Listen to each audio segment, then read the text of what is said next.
So today we're going to start off in Cinema 4D. We have a couple of things people have been asking me, so we might as well show you how to do simple things simply.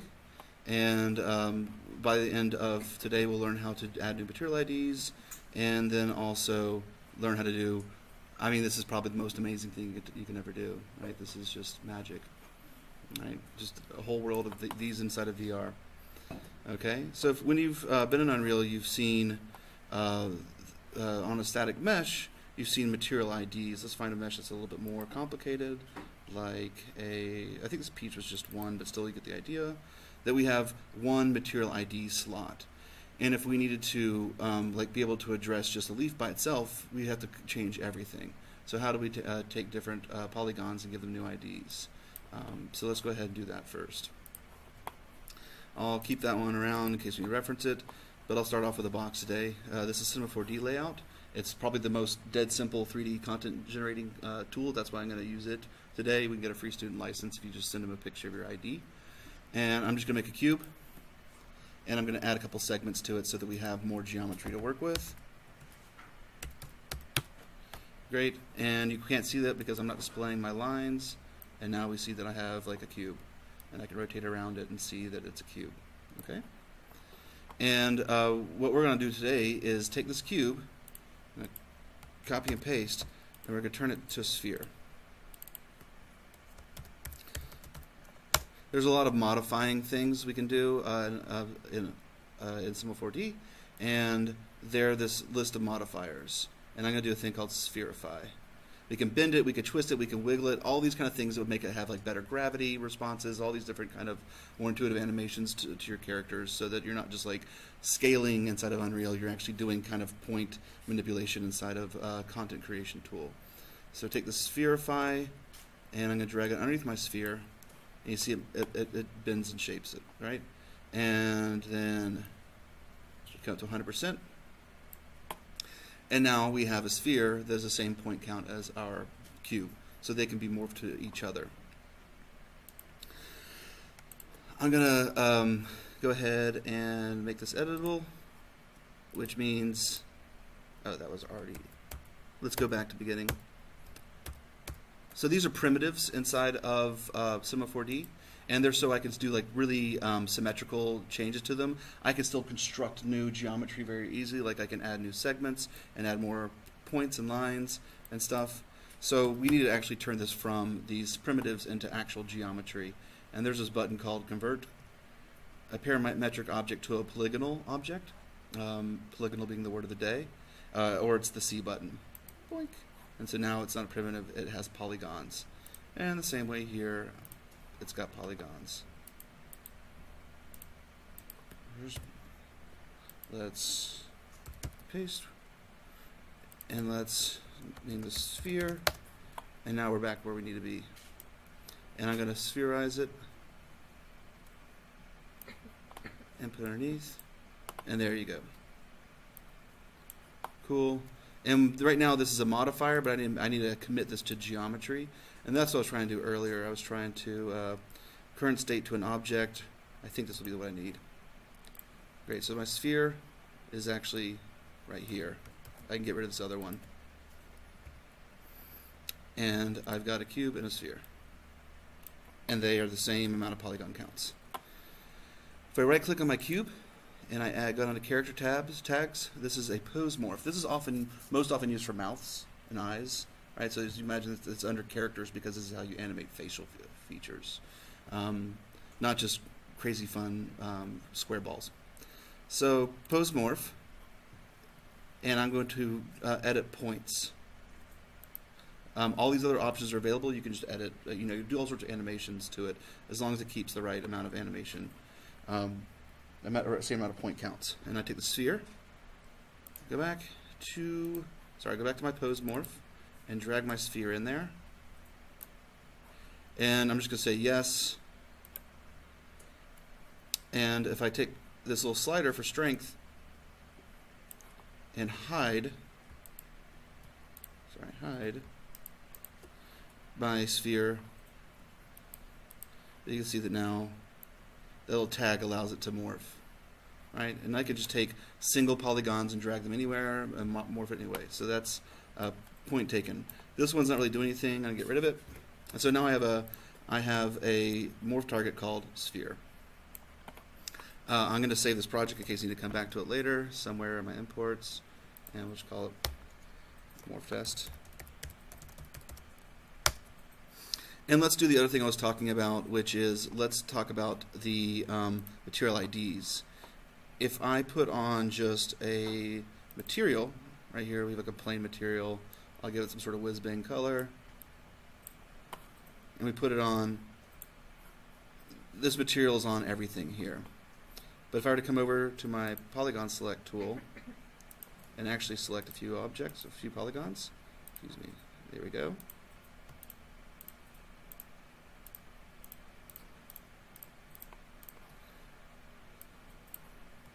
And let's see if I can unselect that one.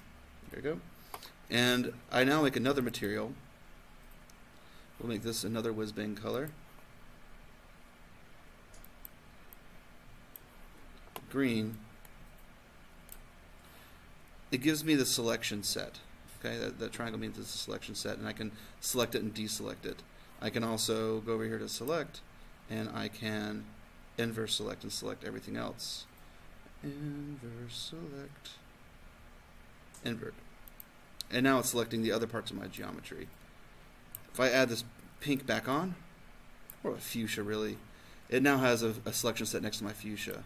And I have 2 material IDs. I could keep on adding more and more IDs, and this is how I can create different areas like faces and different materials and adjust them later on individually inside my geometry. So now I've got a whiz-bang morphing sphere ball with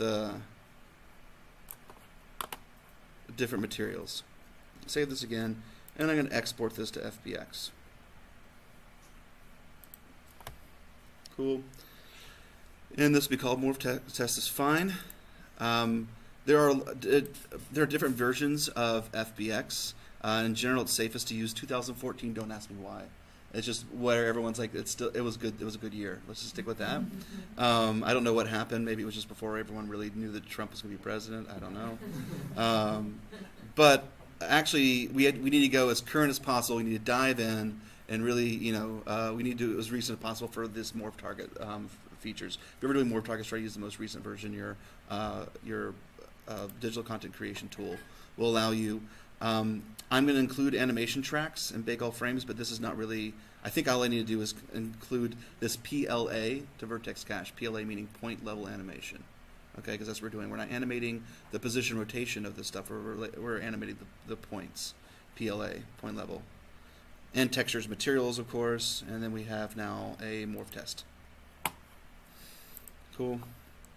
And so now if my project's still open, that's great. Come over to my assets, meshes, and I'll do one for my morph. Let's bring it in. And the super counterintuitive thing with this, and the thing that I was missing all today, is that you don't have the option to import a morph target unless it's on a skeletal mesh.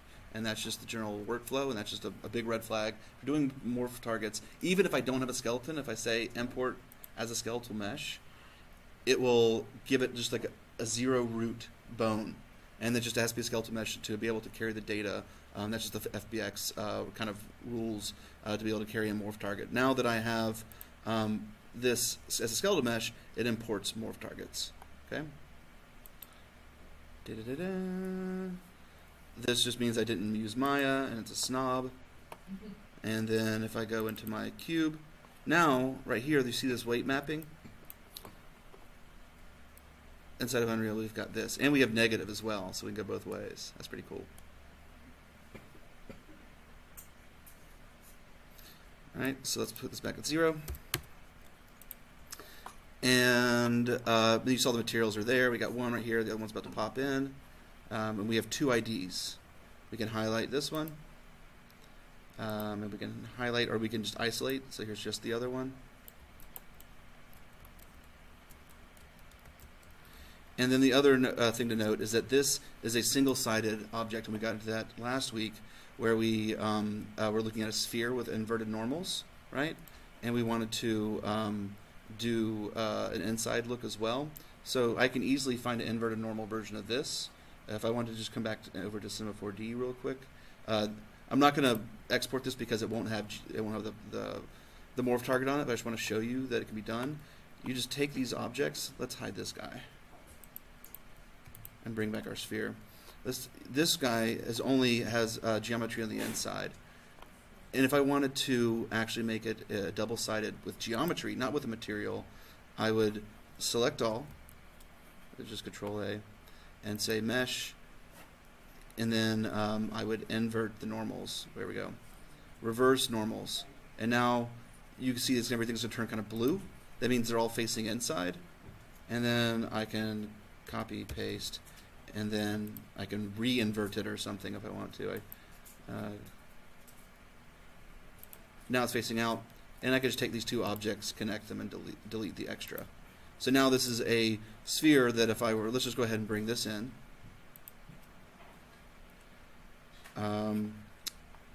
Let's undo, actually, to bring in a point. So we have two spheres here. We have one's facing out, and one's facing in.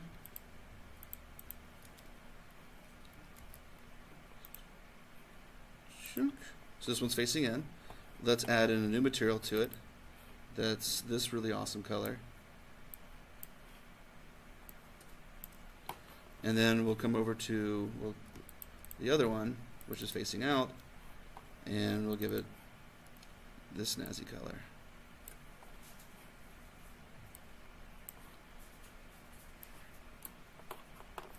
Now let's go ahead and bring them in. Actually, it didn't give me a material ID. I want to go do that again. Select this, select everything. Now I have a material ID. All right, these two selection sets. All right. Facing in, facing out. And let's merge these.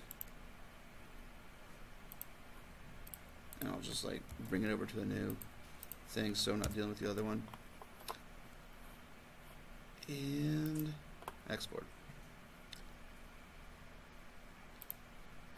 All that, that's great.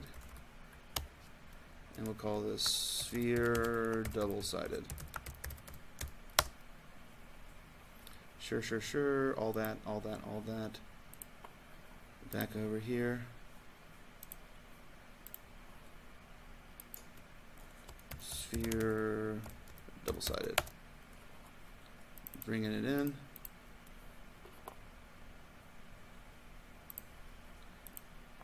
And just to prove that, yes, you can have materials be double-sided, but it's the same material on both sides.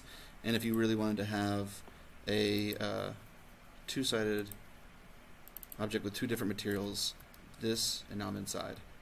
All right, so this could be like two different worlds. Just some simple, quick things I wanted to show you guys, just so that, and this can be done again in all content creation tools. Some are easier, some are harder. The term's still the same.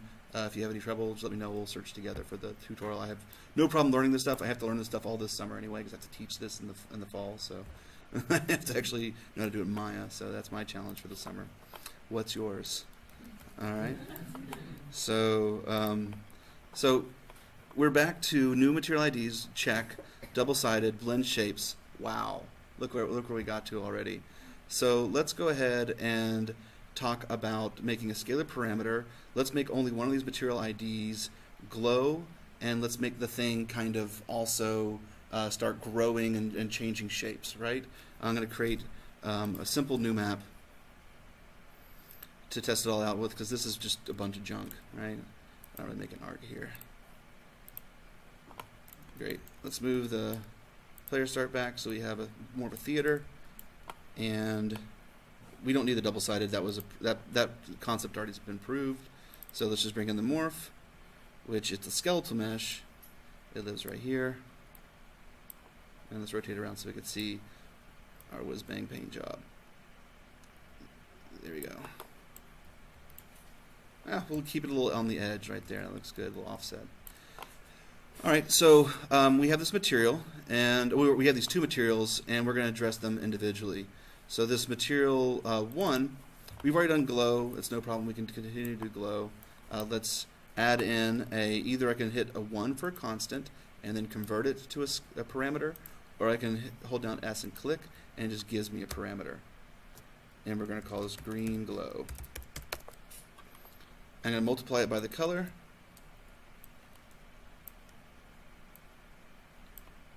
And we've done this before, so this is nothing new.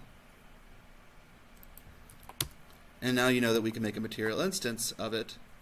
There's our object, there's our IDs, and make an instance of it. And I can bring this in to here.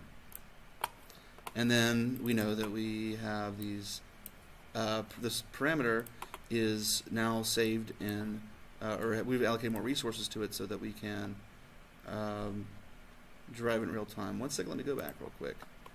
Green glow, and this one is called, I'll just make this color for right now.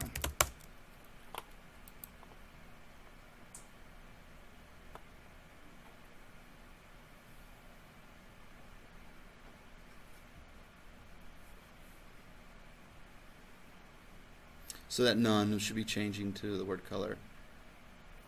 There we go. So I have green glow and I have color. I can easily change the color, or I can change how much it's glowing.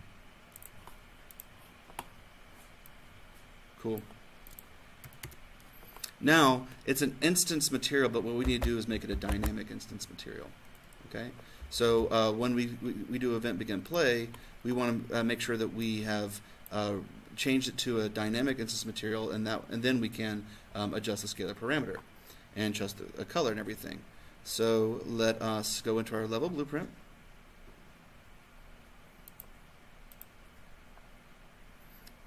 And then grab a reference to this object. It's already selected, so context sensitive, there it is.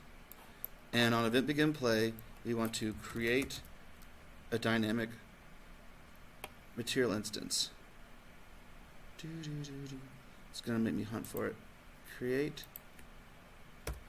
dynamic material instance. Great. And we're going to store that as a variable, which we can use at any time.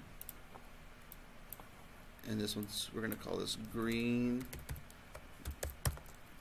dynamic instance material. And then the element index is 0. Well, over here, it happens to be 0. If we were going to do something with the pink, though, we'd have to come back here and say, please only do this with 1. So dynamic material instance is about doing a very specific thing to one material at like one time. It's not about doing it, if you're doing this to a bunch of things, you should be thinking about a different way of addressing it. This is for very discrete effects. Okay? Now, we have this reference to our dynamic material, and then what I can do is say on a key press for right now. We'll say on input P, oops, we'll page down. I haven't used you in a while. I feel like that button wouldn't even work. I'm not going to take any chances. You guys are too important. Let's go to P, and when we do P, let us get a reference to this green thing and say set scalar parameter.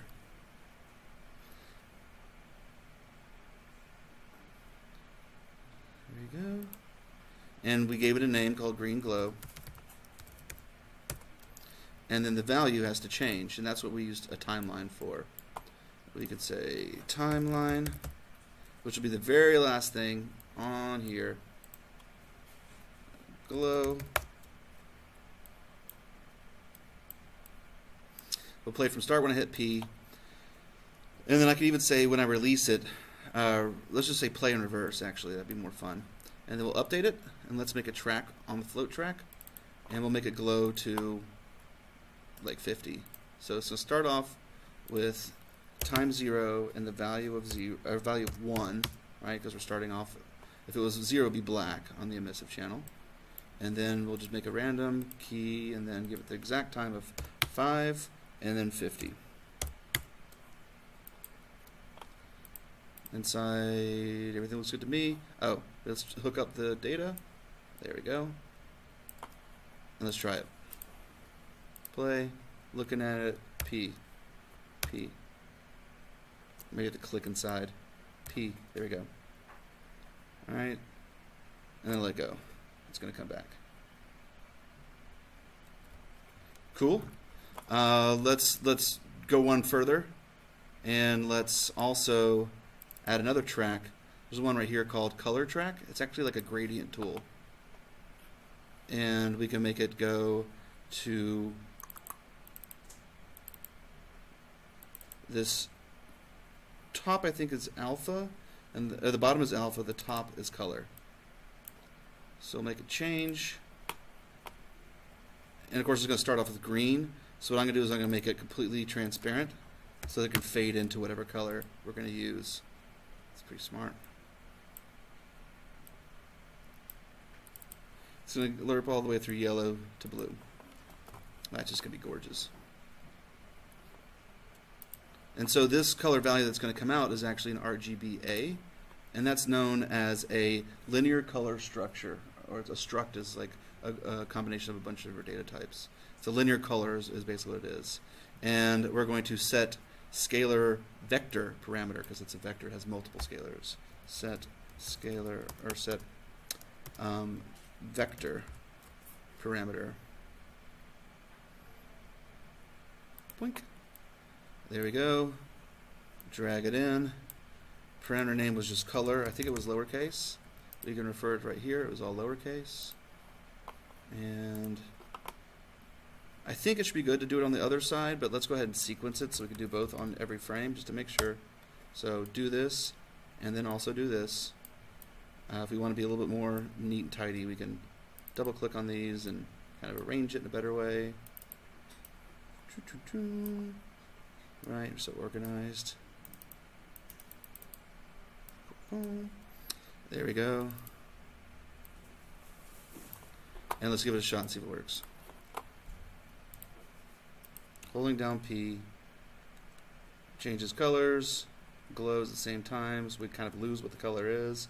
I let go, it's going to come back through yellow and back to an alpha of 0. It should give us whatever. Let's see. That's fine. It wasn't beautiful, but you got the idea that it works. Okay, great. So that's the scalar parameters. Now let's have a little bit more fun, and let's get into a little bit of raycasting. So the idea with raycasting, again, is that we are taking our location, right? So let's do a new one. We have us, right? Here's us, right? We have a location in space, okay? And we're looking one direction. This is where we're going out to, okay? And we can rotate around, but all we care about is this forward vector, okay? So we're going to get our location, find out which way we're pointing, and then find out how far into space we want to look, because we don't want to look infinitely. We'll always be looking at the sky sphere, or things too far, and then things get more computationally heavy. We're going to limit how far we're looking by finding a distance right here. So our location, which way we're facing, which way we're rotating and facing, and then the distance from us, and then our line trace or raycast, they're interchangeable names, will be from us to an endpoint right here. Okay? So without making a pawn, I'm just going to do this with what's called the camera manager. And you get player camera manager. And then, as I said before, we're going to get world location, where we. And then we also want to get our world rotation or orientation. From here, we want to find our get forward vector. Let's see. Get forward vector. I'm doing something wrong real quick. Delete. Camera manager. World location, get forward. Let's put on context sensitive again. There we go. And then we want to look a distance on the forward vector, and that's actually multiplying this vector. Now this is x, y, and z. When I say vector, that means it's 3 floats put together. But to prove that, we could split it up, and we just have an x, y, and z. Bring it back. What I want to do, though, is I only want to look out a distance on one axis. So we're going to multiply.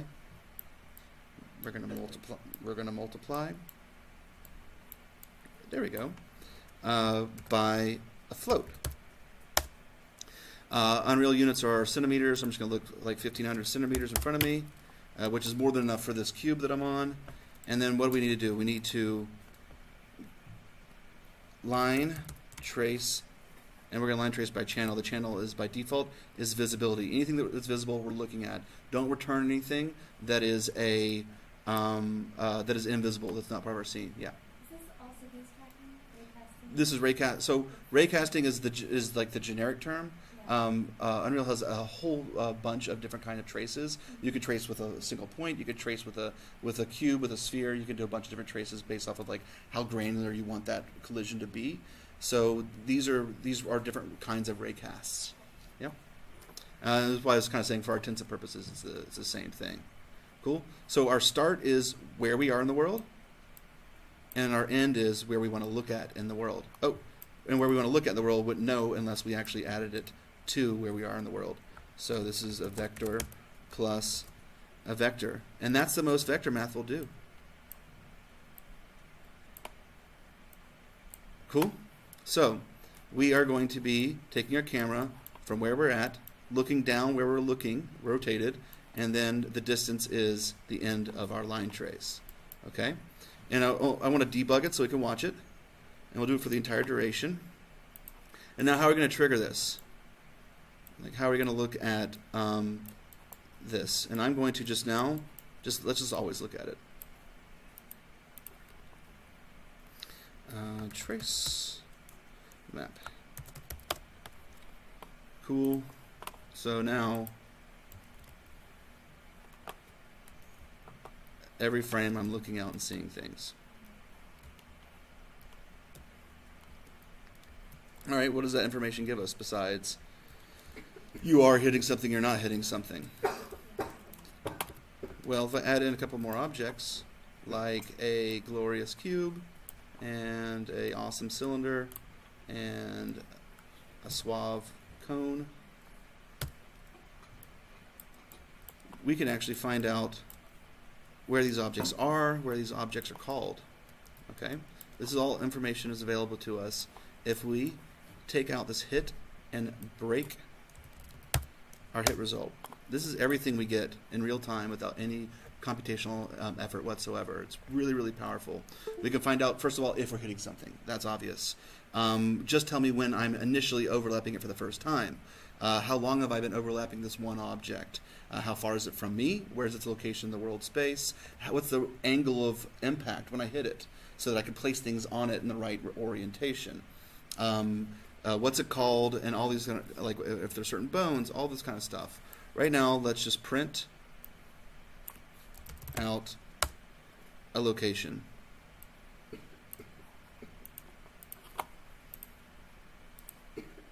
So this is there in space, and this is there in space, and this is there in space, and this is there in space.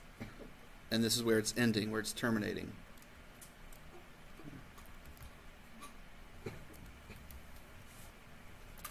Okay?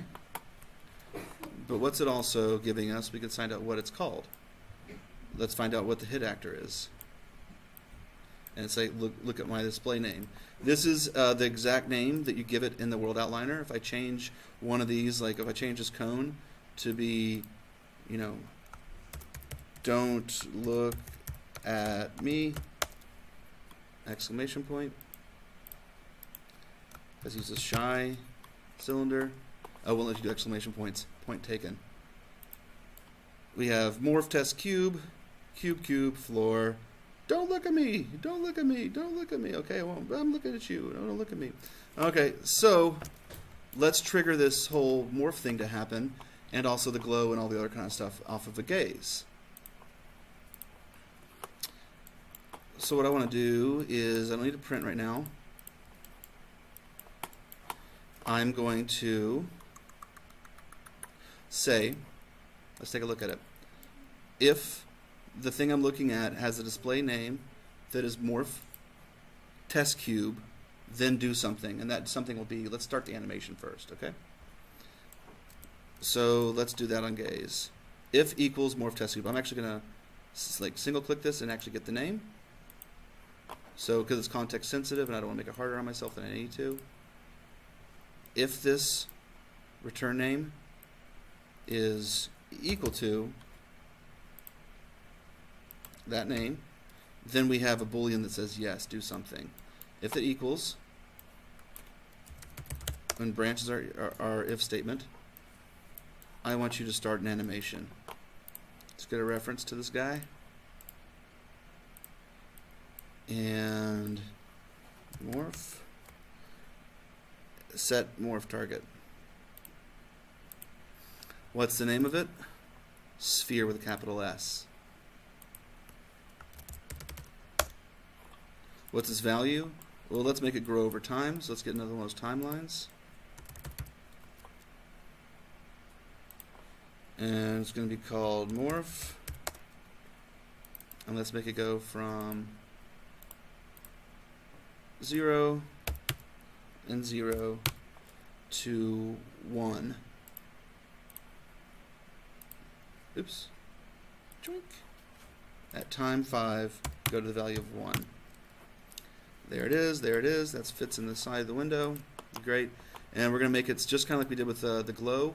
We're going to make it so that when we look at it, when we play it from start, or sorry, play, and then if we're not looking at it, we want it to reverse. Let's update it and send it out. I haven't tried this before, so I hope it works.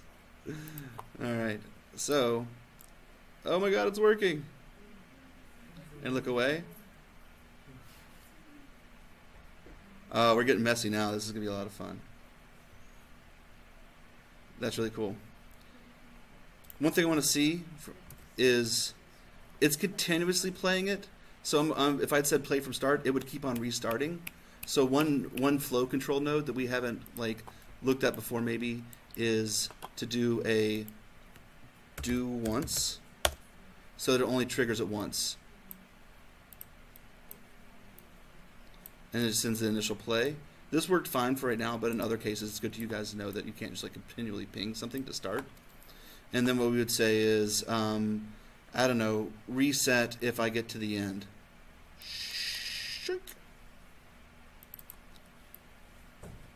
Beautiful, right?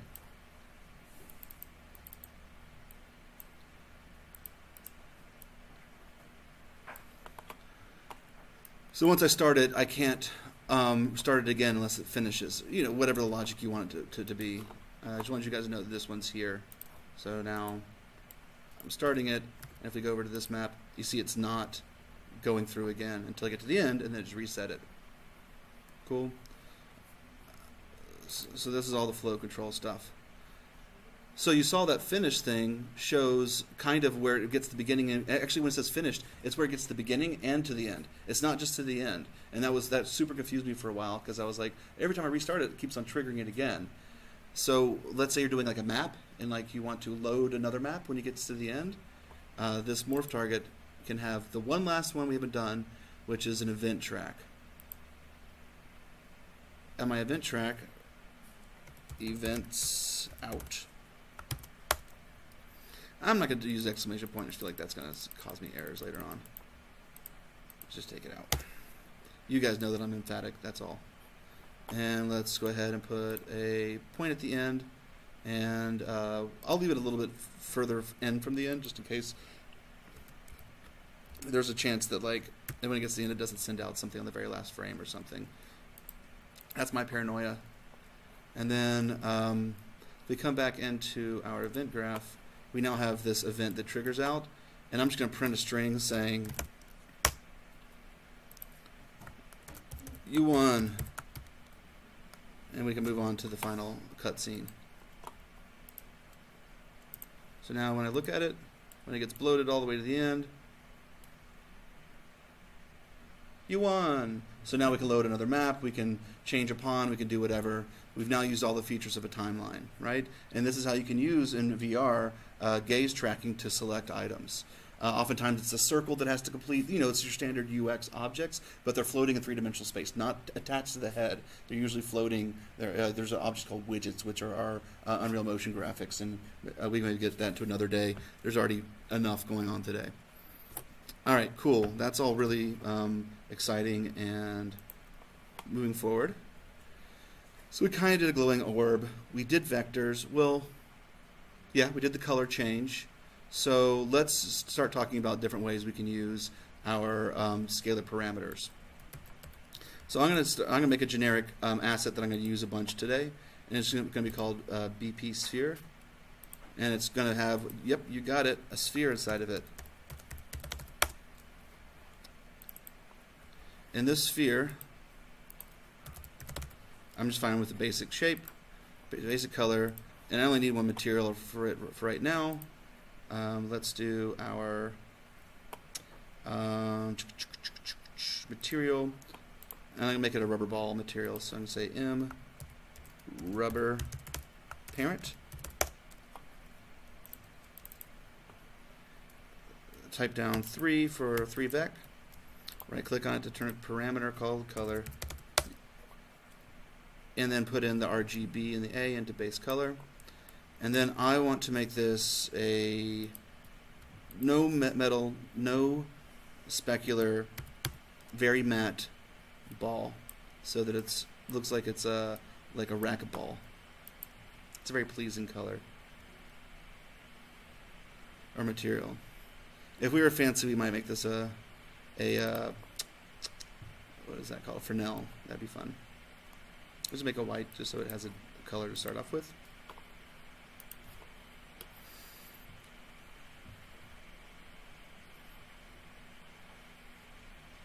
And let's make this sphere have rubber on there. And now, for the first time ever, so we showed you in the level blueprint that we can do this dynamic material instance, or cast it to a dynamic material instance on an event begin play. But you might have noticed a construction script, and these are things that are done before we hit play. These are things that have already been, when we compile, they are available to us. So I'm just going to get this done out of the way here at the very beginning. Both are the same for right now, and we're going to say create a dynamic material instance. Oh, yep. Nope.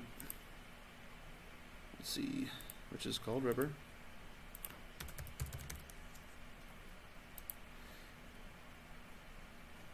And we're only going to use element 0, and then now we have this variable called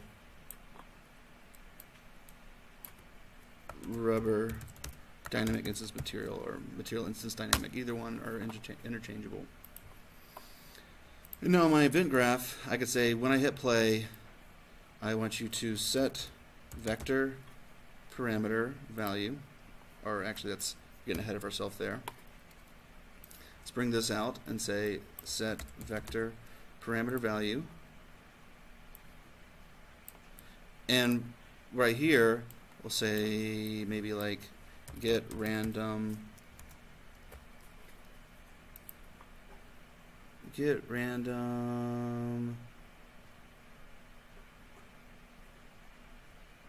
let's say get random float in range. Get random float in range.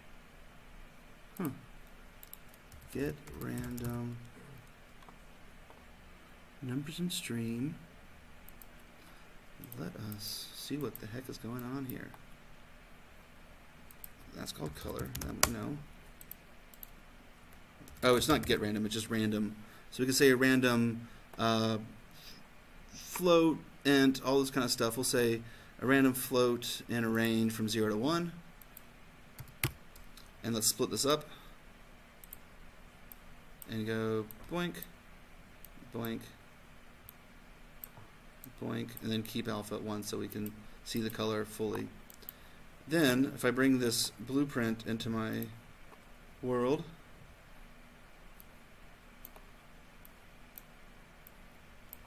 and we hit play, then they should have a color, but right now they seem to have just a random grayness to them.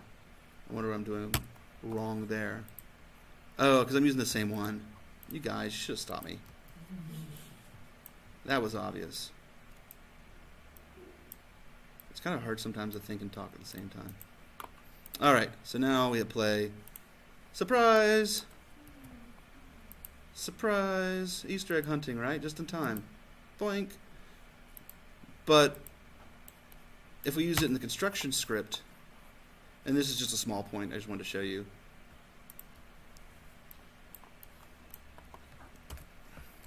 Or I can even just leave it there, just not connected, so it doesn't do anything to me.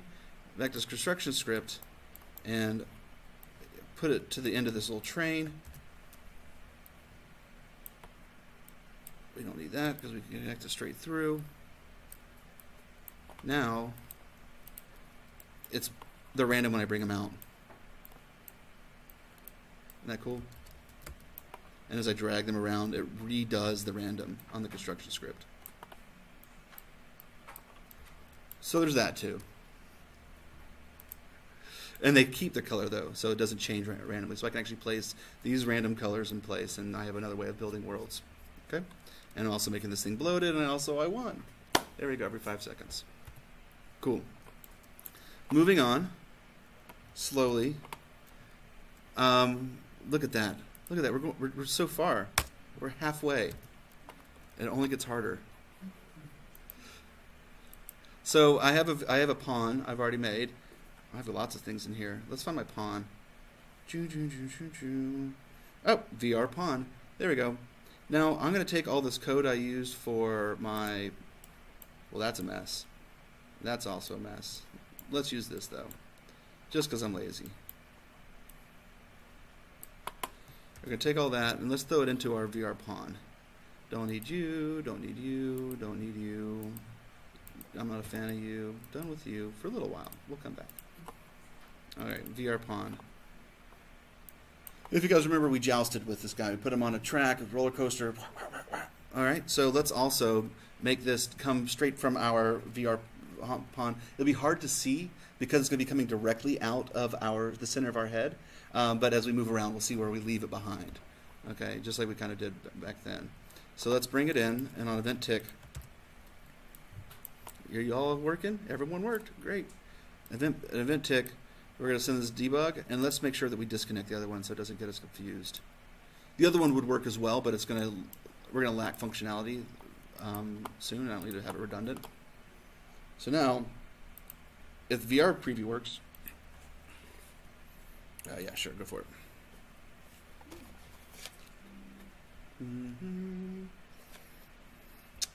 I actually didn't put my pawn in the world. I knew that because the player start was too low.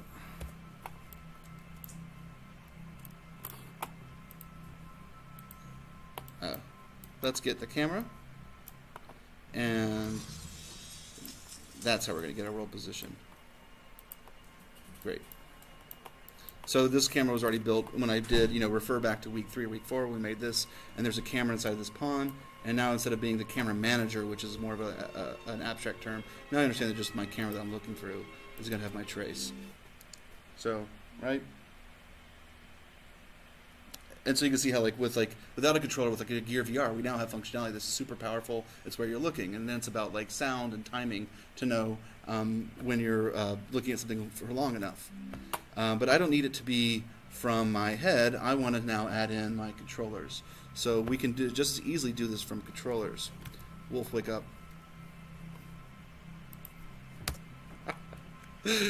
So let's go ahead and add it to our... Actually, well, we get the idea that we can do it from our hand. Let's just show it real quick. It is not the mesh. It's actually the data, which is this controller. I have my right controller right here, so we'll do it from the right one first. And just replace it here. By holding down Control, I can drag and reconnect without having to redraw it from scratch. Cool. So now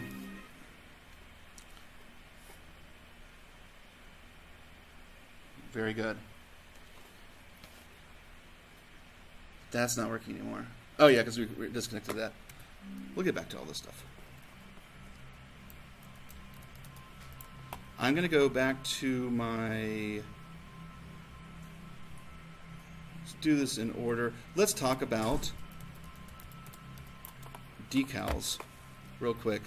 You guys, who has... I mean, you're all students, so everyone has like really inexpensive art, right? Who has like some posters that are pretty iconic that they can let me work with today? Anyone? No one has a poster on their wall. No, you have to tell me. I'm looking down. I'm looking down. Come on. Nothing? I'm building a dorm room right here. Come on. There we go.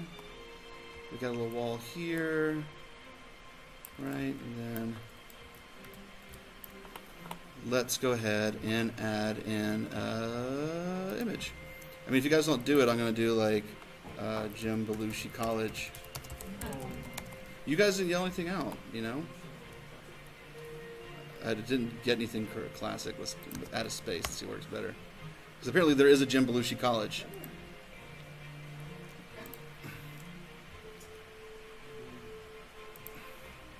Add this to my imports. No regrets. No regrets. This is just going to be called college.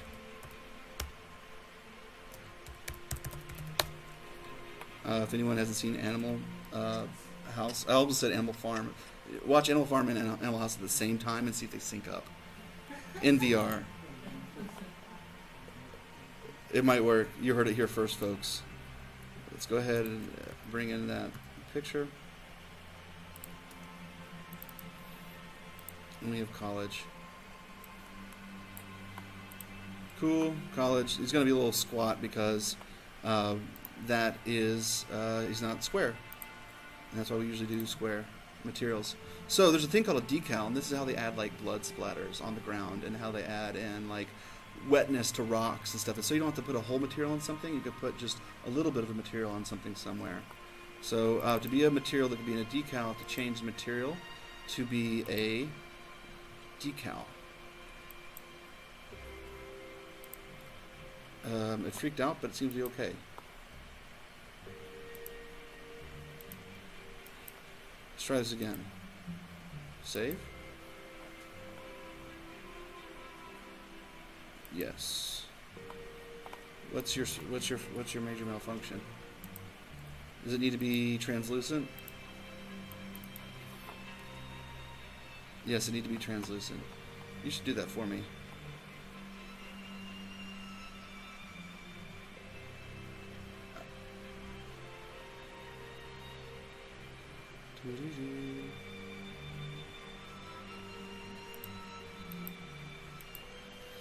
Alright, so we have our friend here, drag him in, and then put him into the base color and see if he compiles.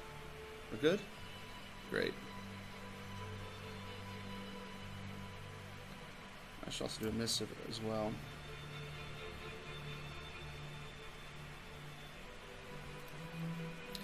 And without further ado, let's go ahead and put a poster on a wall so we can have our keg party. So over here we have a decal. Okay, well what is that? Let's go ahead and head him in. Call it college, right? That makes no sense to me. What is that? What is that? Let's find out. Let's give it some. Well, that's starting to make sense. Well, what's that about? Let's... oh, wow. It's three-dimensional. It actually has depth. So you can like have blood splatters over a certain area and stuff. And if like a wall explodes, you don't have to move the decal because it can underlying material and stuff. Pretty cool, right? Let's make it down to 64 by 64 by 64. So now we have our poster on our wall. And then if I were to move him away from the wall, right, just only when it overlaps. There's a lot you can do with these, and they're pretty light. They render pretty lightly. What we're going to do now is we're going to use this right controller that I have right in front of me, and we're going to spray paint with it. we're going to spawn instances of this on my everywhere, just everywhere. We're not going to worry about it for right now. True college. So we want to do a couple of things. We want to, well, first of all, the node is called spawn decal. Let's start from the spawn. Let's start from here, and then work our way back. What information do we need? Well, we need the decal material. We have college. There we go. And then what is the decal size? It's whatever I want it to be. I did 64 by 64. Let's do even smaller than that. Do 32 by 32 by 32. Maybe even smaller would be better. And then what's our location? Well, we get location, so that's good. And then what's our rotation? We actually want our impact normal because it has volume, and if we didn't rotate it based off of the impact normal, they would all face the same direction. And then when it's facing sideways to us, it wouldn't show the imagery. So this is where impact normal is helpful. And this does a rotation from a vector. And then 0 means they last for forever, but if you wanted to slowly disappear, give it a lifespan, and that way it does get computationally heavy after a while if it's having to remember all these decals. Cool. And then what we're going to do is we're going to make it be our motion controller right controller. So that one is called motion controller. And sometimes they change these on me, so we'll see. It's not grip 1, it's not grip 2, it's trigger. Motion controller right trigger. See, here's every single button on all your controllers are already built in. Cool. And what we're going to do is this event tick is actually only going to tick when it's pressed, and then when it's released, it's not going to tick anymore. So we're going to add a gate in, and the gate is open when I press, and it's closed when I release. And here's the tick coming in and entering. We have an error. What is this? Oh, it's not getting any information. So let's do it this way. We're always checking for the line trace, but we can only send data if this is happening. Let's see if this works. Got a line trace, but I got no information. And now if I press down the trigger, I'm painting. It's translucent, so it doesn't show up on every material as well. It looks like I need to rotate it one bit, but you get the idea. All the colleges I can ever need. Which make me think about student loans right here. Cool. And there's a bunch of different materials. You're more than welcome, if this is something that's useful for you, you're more than welcome to look at the different blend modes on this. And those are all done underneath these decal blend modes. And some of them could be, they're called stains, and they have different ways of like glowing and adding more emissive and that kind of stuff. I can add this to emissive right here. And that's decals. That's what I wanted to show you with that. Let's look at our list. Yeah.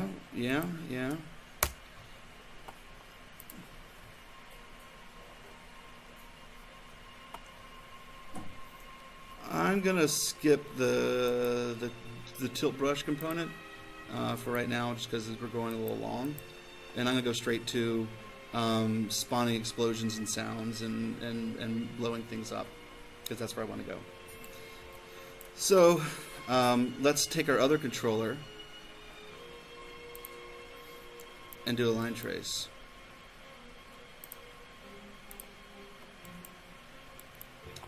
And this one, we can be looking at both at the same time. Sequence. Let's take all this razzmatazz and duplicate. Go in here and get a reference to my left controller.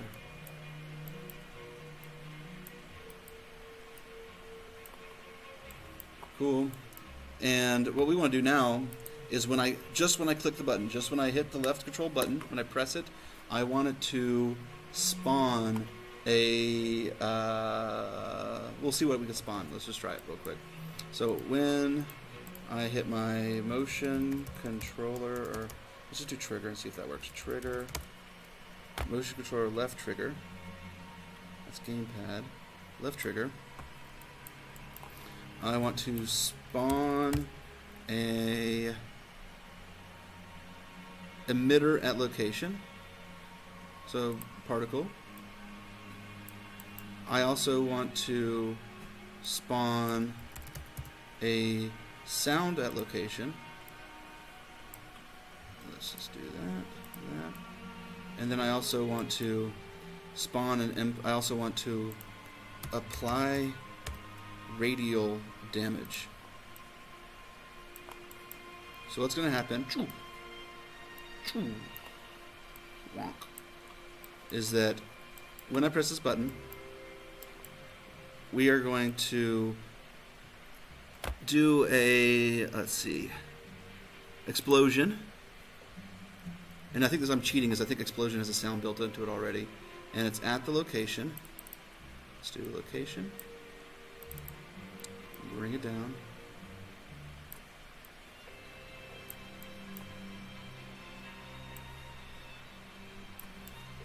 Cool. What sound asset do we have?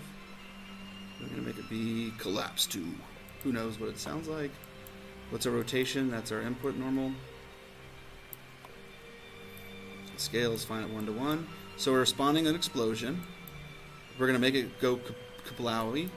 And then we're going to apply radial damage. This is physics. And I'm going to make it like 1,000 or 1,000,000 or I don't even know how many I'm going to make it. We'll find out. It won't let me go above 99 trillion. So let's just do a reasonable amount like that. Reasonable amount. And then let's go ahead and say the radius is just 50. It's kind of just small. We don't want it to just be too sloppy. Alright, let's see what this happens with my left controller now. Oh, well, the important thing is none of these objects are physics objects, so they'll just stay there. We need to go into this blueprint of our spheres. And by changing one, we change all, right? Let's go ahead and make it so that they simulate physics, and they have gravity enabled, and that their collision is that they're a physics actor. Cool. And I have a feeling that if I don't take them out of the ground, they're all going to squeeze and fly away. Let's put them above the ground. Cool. Let's give it a shot.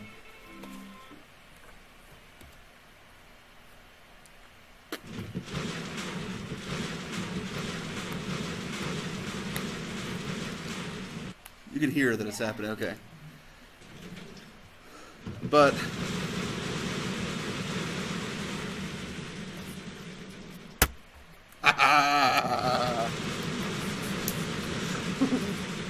absolute chaos.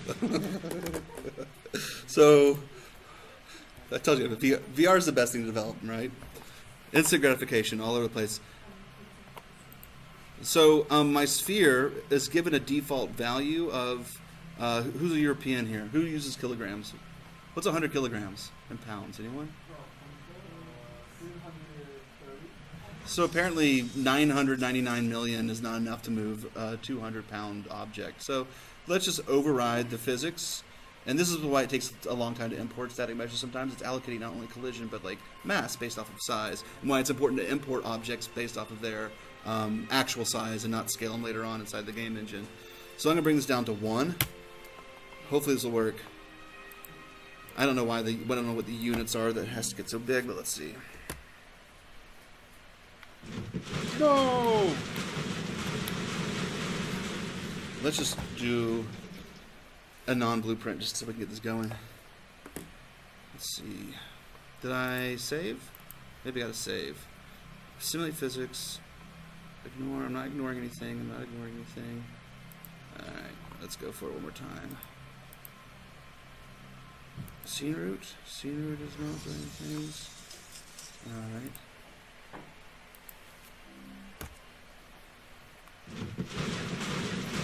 Let's just add in a regular ball.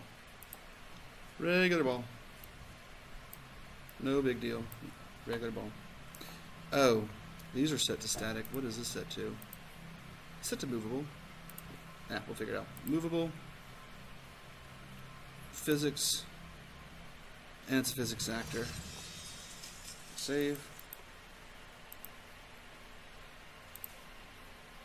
If not, then it's like a different radial damage thing.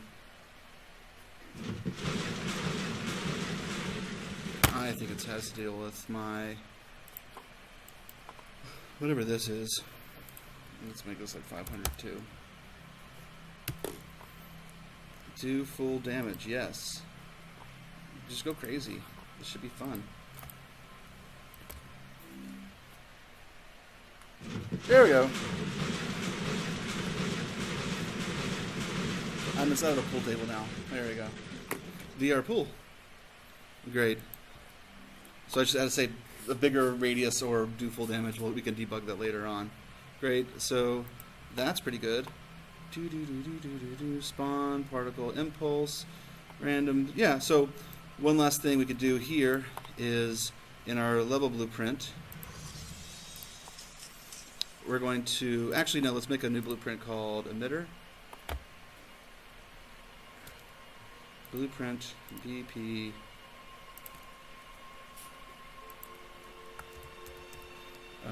box emitter. And we're going to put a just a box in here. It can be a collision, it could be whatever. I'm just going to take off collision because I don't want things to collide with it. That's fine, just overlap. That's fine. So let's go ahead and bring this box into the world. And we see that it's fairly small. Let's kind of adjust the scale.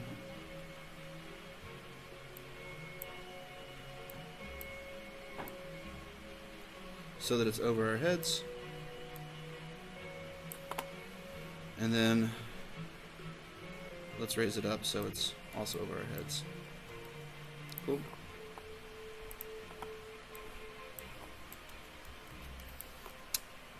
Then inside of this box, I want to get my box extents. Is that what I want to do? Get my, let's get bounding. Let's get bounding box. Bounding. Get component bounds. Okay. So I want to know where the edges are, the bounds. And I want to find out where my, let's random point and bounding box. There we go. So there's an origin, and I want a random point inside the box. Okay? And then I want to spawn an actor of class.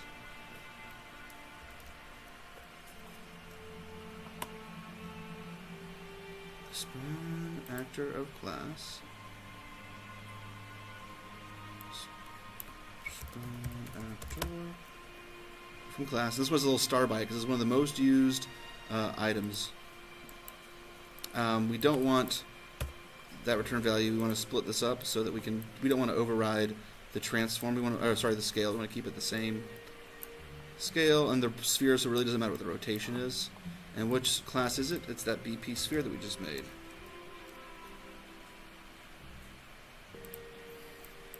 And then when do we want to do it? Well, we want to do it, we kind of just want to keep on doing it continuously.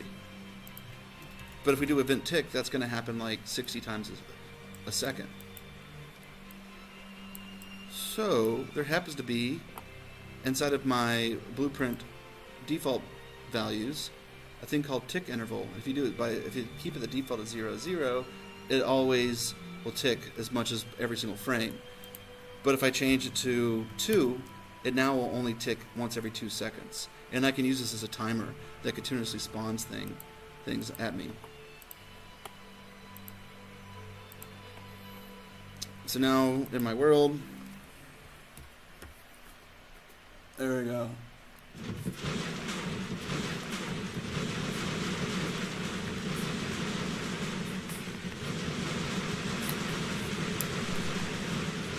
What? I can't hear you. It's really loud in here.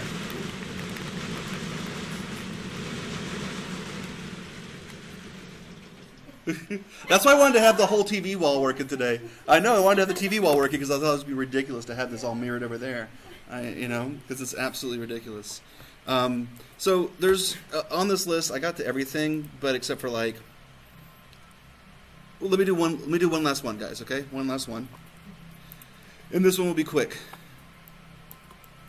We made this one material that we have shared between all these objects, and I am going to go into it and add what's called a global parameter collection. So a lot of you guys are asking, how do I do transitions? How do I make entire worlds disappear at once? How to make them change color at once? How do I desaturate and saturate, like make things go grayscale?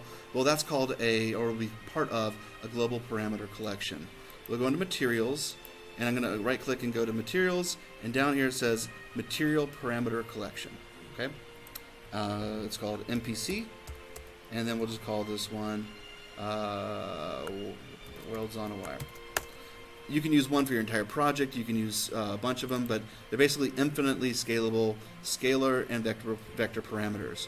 And I want to create one vector parameter that's default setting is going to be 1, and it's going to be called disappear. Alright, so this is now stored, and it's callable from everywhere in my game.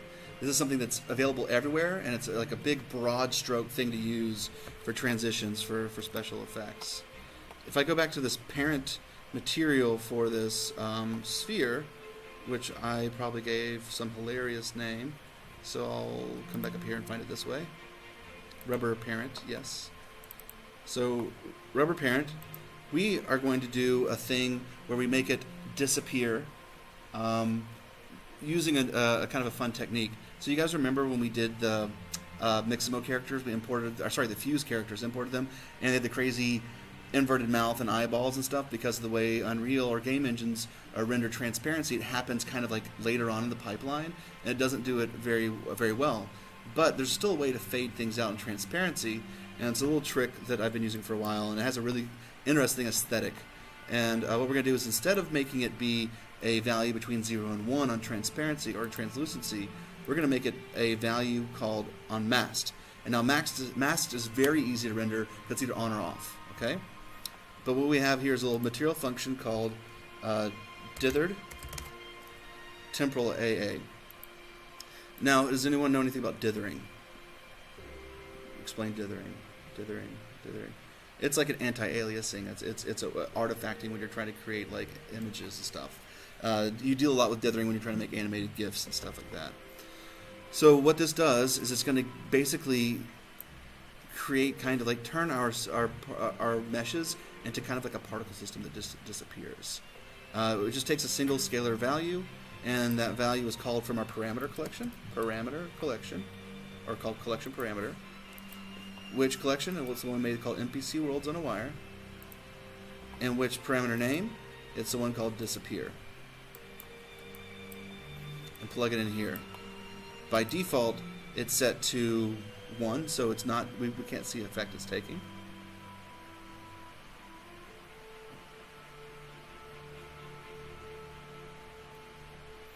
But what's cool about the material parameter collections is that you can actually put them in your sequencer. So this is my parent, so all the ones that are using that material will all have this effect on them. And I'm just going to make a quick cinematic. Great. Sure. And in here, we're going to autoplay it. I want to be able to have my fun for 5 seconds. And then we want it to transition these spheres out. So let's move this end to 10-ish. And under track, this very last one's called Material Parameter Collection Track. Worlds on a Wire, and bring in disappear. And this one can be at 5. And then at the very end, let's make it a 0. Scroll down, and go to 0. And so they just appeared. It's a really interesting effect. So you see it, they're like static. And it's the closer you are, the static is always the same size. It's really great for making like weird creatures. And just make it go down to 0. So I could do that, or of course I could have it on a button press. I could have it when my map ends, and I'm gaze triggering, and I'm doing the morph target. Instead of saying U1, it can make everything disappear for me. And then once everything's disappeared, you can unload that level and load in the next level. There's all sorts of ways to do this, and let's just go ahead and take a look at it. So now I'm playing, bang, bang, bang, and then they disappear. Cool? And then the ones that were there had spawned went away as well. And it's really easy to call from blueprints. It's much easier to call than scalar parameters. And just if you happen to have, so it's in the sphere. It could be anywhere. My level blueprint. I'll show it what the node looks like. If I do the face button A, which is face button 1, motion controller right face button 1, which is the A button, we could just say set scalar parameter value on a collection instance, material collection instance. This is not the right one. Yeah, it is. So you see now it's really easy. I don't have to write it in. I could just do disappear and do a quick timeline. So when it's pressed, timeline, float, start at 1, 0, 1, and then time 5, 5, and 0. Save. There we go. You can see it better. There it is. I'm going to go from 1 to 0 over 5 seconds. So that's, I think, my A button. So A button. Oh, it just went because I didn't connect the float track. Shunk. One more time.